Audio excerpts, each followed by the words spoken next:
speak in both worlds. And I think, again, like, well, I think that indeed it exists, that St. Timothy's, us as a church, we can exist in those worlds. We exist in our world, our little Episcopal world, but we also can exist in this larger environment. And so that's, I hope, a legacy that we get from St. Timothy's. He's, the French call it entre deux, between two things. And that's, the time period that he existed in. He would have been, he encountered Paul in around the year 50 or so.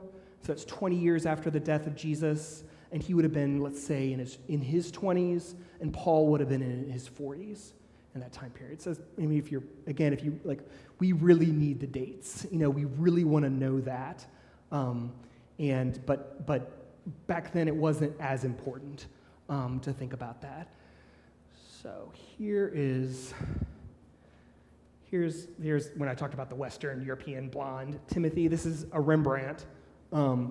Timothy and his grandmother, and I kid you not, his grandmother's name is Lois, and his mother's name is Eunice. There's like the most, I don't know what I think about that, but it's just so fascinating. And so oftentimes that Timothy is depicted as being young, and I think it's interesting just because I'm saying the New Testament evidence, Timothy's name is in there a bunch of different times. He's popping up left and right. There's still so much we don't know. And I was like, oh gosh, there's this, beautiful portrait of St. Timothy and his grandmother that's, she looks like a 16th century nun, but no big deal. And then I was reading, and there was apparently this is a forgery, and it's not actually a Rembrandt, and so they're finding out, who is St. Timothy? Apparently he's not that guy. Now, the importance here is, and this next slide, for some reason it went numb there. It's a little R-rated, okay? Because there's one thing we know in the Bible about St. Timothy is that he, for whatever reason, he was uncircumcised. He was Jewish, but he was uncircumcised. And so Paul encountered him, and Paul in his wisdom said, I think you should be circumcised. And Timothy said, okay. That interaction, why that happened, is just fascinating.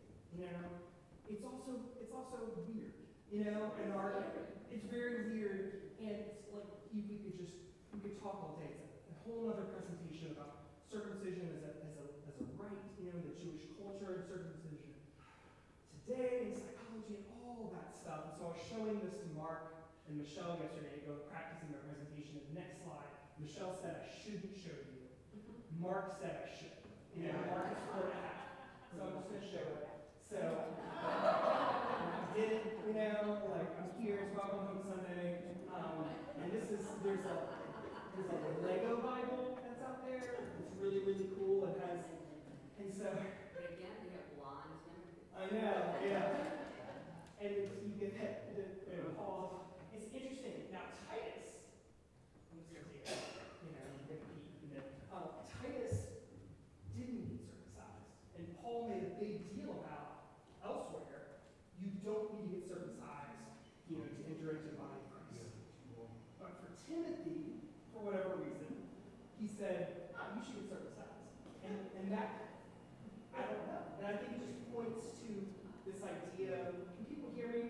Yes. Is it worth someone running to get batteries from my phone? It's that Timothy and Paul, they were always case by case. They weren't abstract. They weren't systematic.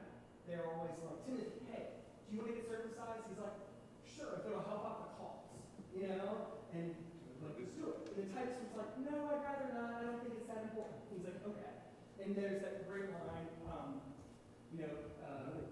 big deal. Timothy says, or Paul says, I'm all things to all people. For the Jews, I'm this. For the Greeks, I'm this. Basically saying, whatever I can do to bring you the message of Jesus Christ, I'll do. And Timothy said, great theory. Yeah, right. Yeah. Well, two questions. Yeah. One, so Paul is Jewish, that he's well versed in Greek. Right. I never approved of Cain being part of it. Different Titus. That's Emperor Titus. Yeah, it's interesting. Like again, all these names. It's a different person. Yeah. And so, by the principle of matrilineal descent, the blood of the mother, that if your mother is Jewish, then you are considered Jewish. Yeah, really. So that's one of the 10 things. And so I like to think about Timothy as being like a Dr. Spock in the sense of like he was both human and Vulcan. Mr. Spock, there you go. And like Harry Potter, he was both Muggle and wizard. And so Timothy is both Greek and Jew. He can talk in both worlds.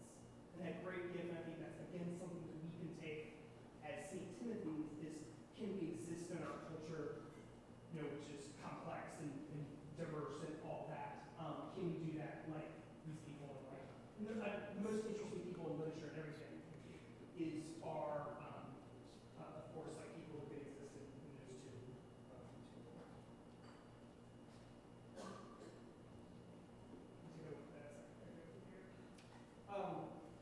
So again, we're getting back into a little bit of details regarding dates and everything, which is not again how the ancients did biography.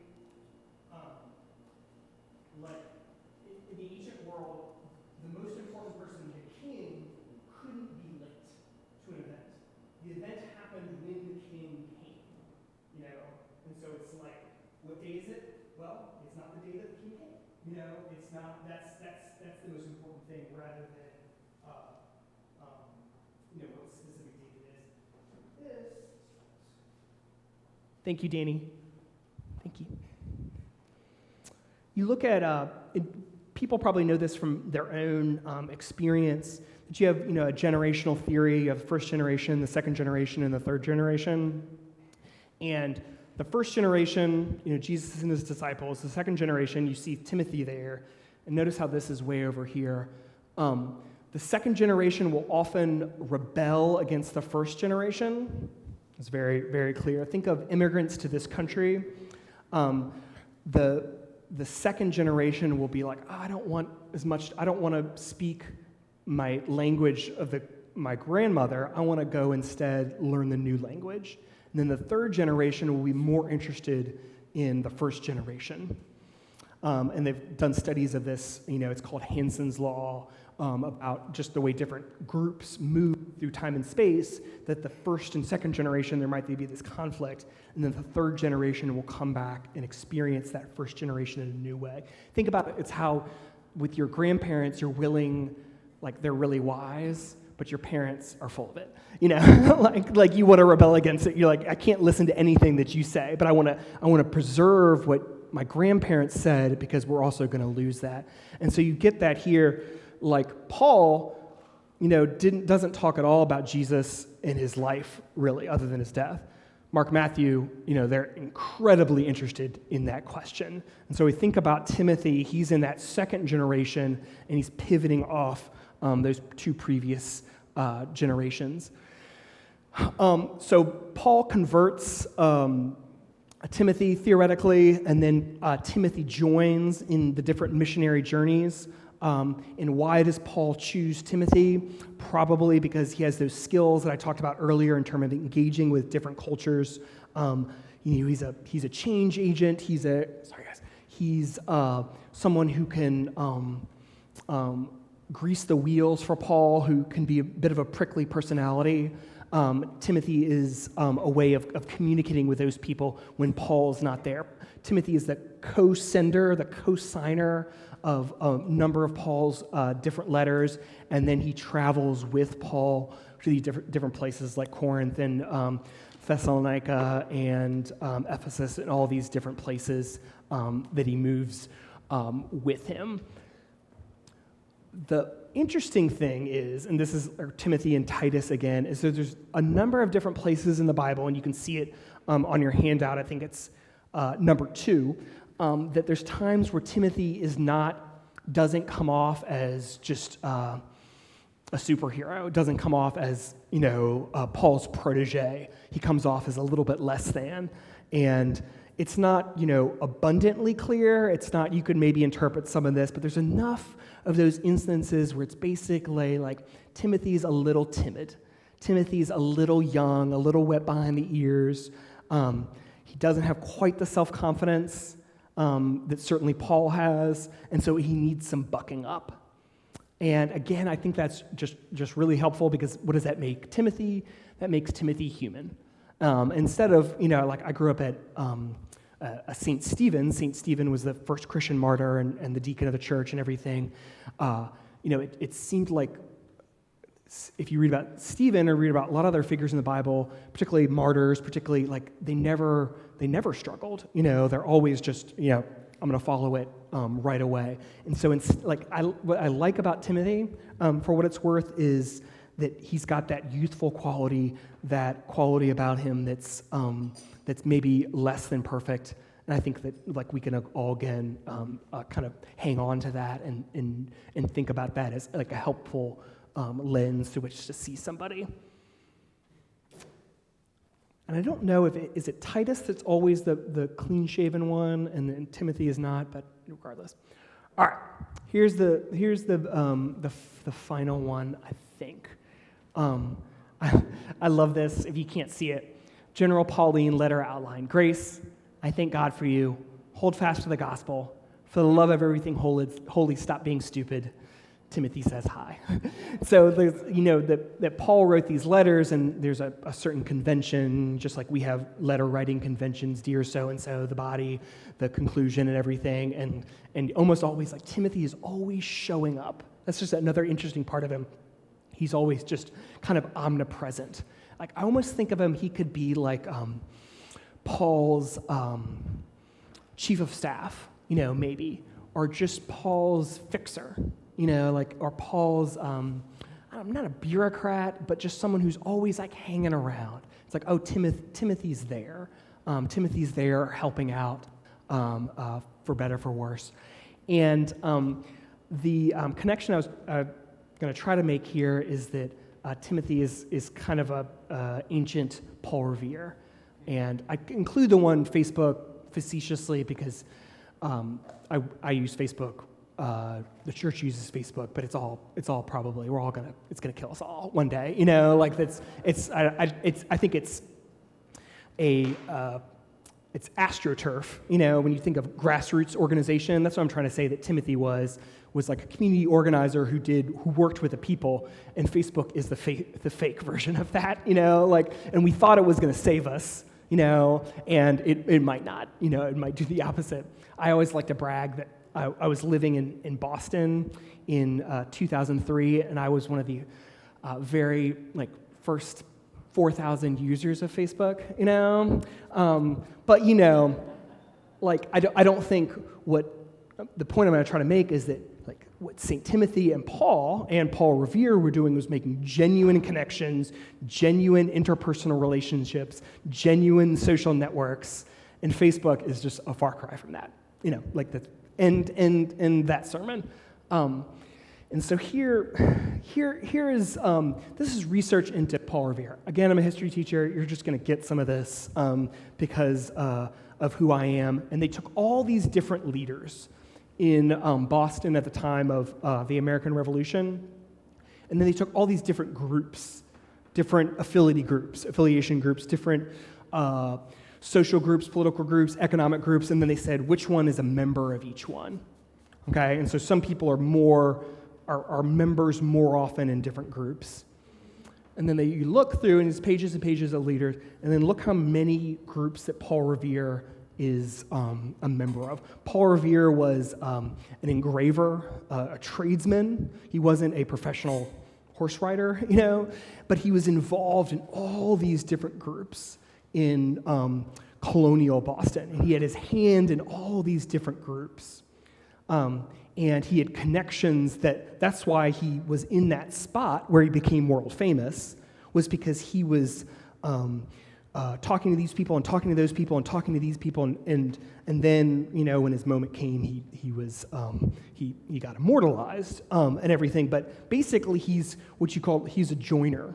He joins different groups. He talks to different people. He has his, he's on the board of that and the board of this and chairman of that, and he helps out at this. He's married to so-and-so, and he's got someone's cousin there. That's Paul Revere. And this is like the graphical depiction of that. I'm not a social scientist. I'm not even a historian. Barely a priest, but these are the different groups. You've probably seen these. Like, this is what Facebook claims to do, is connect people. But what actually Facebook does is it polarizes people, again, off that soapbox. So here's these different groups. That's Paul Revere in the middle of it. So this isn't about Paul Revere, this is about Timothy. Imagine Timothy and Paul are right there, and they're connected with all these different groups. That's Paul's social network. That's his ability to interrelate with different cultures and different cities and different places, just because he had those personality skills and put the time and effort in, so he was connected to all these different people. And it's how Christianity spread during that time period. There's always these questions about early Christians and what they were like, and was it were they a bunch of hippies who just figured this thing out? Was it top down, coming from these incredible leaders? And my argument is it comes from a cross section of society. So Paul and Timothy and all these people, they put the time in, they put the work in, they wrote letters, they received letters, they traveled, they got thrown in jail, they ate supper here, they ate supper there, they got circumcised, they didn't get circumcised, and they're all putting in the effort to start this thing. I mean, they weren't trying to do it, but what ended up being Christianity. And so this guy has written these series of books. You can't really see it. I think you can see it on the next one. It's called Paul's Social Network. And Timothy he gets the title of Paul's closest associate. Other people have said that Timothy is like the son that Paul never had. And so famously, Jesus didn't have kids. Paul didn't have kids. Peter probably didn't have kids. But you had these relationships that were like father and son. And a lot of people see that as the relationship between Timothy and Paul. So Timothy, kind of followed Paul around. Oftentimes, Paul and Titus again, or Paul and somebody else, Paul and Silas, they would get thrown in jail, and Timothy would kind of not get thrown in jail. And again, some people think was it because Timothy, again, was a little meek? Was it because Timothy was a Greek citizen, so therefore he could kind of get out of some of that stuff? Again, we just don't know a lot of those questions. But in his final letter, what people think is his final letter, when Timothy, or Paul was rather, getting set to be executed, he wrote to Timothy as well. It was really powerful language there. Timothy himself, this is based on church legend, so this isn't scriptural. This isn't in the New Testament. The legend is that he became the bishop of Ephesus, which is another one of those towns in the Mediterranean. Titus, again, they're always joined, became the bishop of Crete. And that the story goes, this is late in the first century, that Timothy was trying to stop a pagan festival to Dionysus or Diana, and then he was stoned to death. And so that's the story. I don't think bishops were quite this royal back then. That's my guess. And so he met his martyrdom in that way. Again, that's not scriptural. That's church tradition that comes after the fact that people kind of implant on, which is as good as any. So here's our three takeaways. Timothy was in between culturally. Timothy was not perfect. And Timothy lived and breathed in social networks that connected the fledgling Christian movement at that time. I think that, well, let me just stop. Any questions? Stop my verbal output for a second. Just pause. Questions? Pause. Yeah, so it's not as of right now.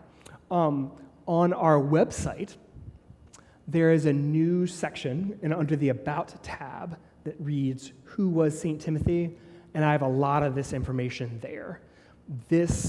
But I can put this elsewhere. I can put this in the e-news or whatever. I'll have to take out the slide with the circumcision. Right. So, yeah. More questions? Right, yeah. It's funny.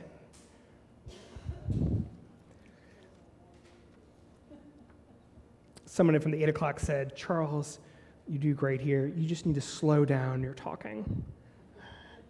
But I think I covered everything, and thank you for coming. Thank you. Yeah.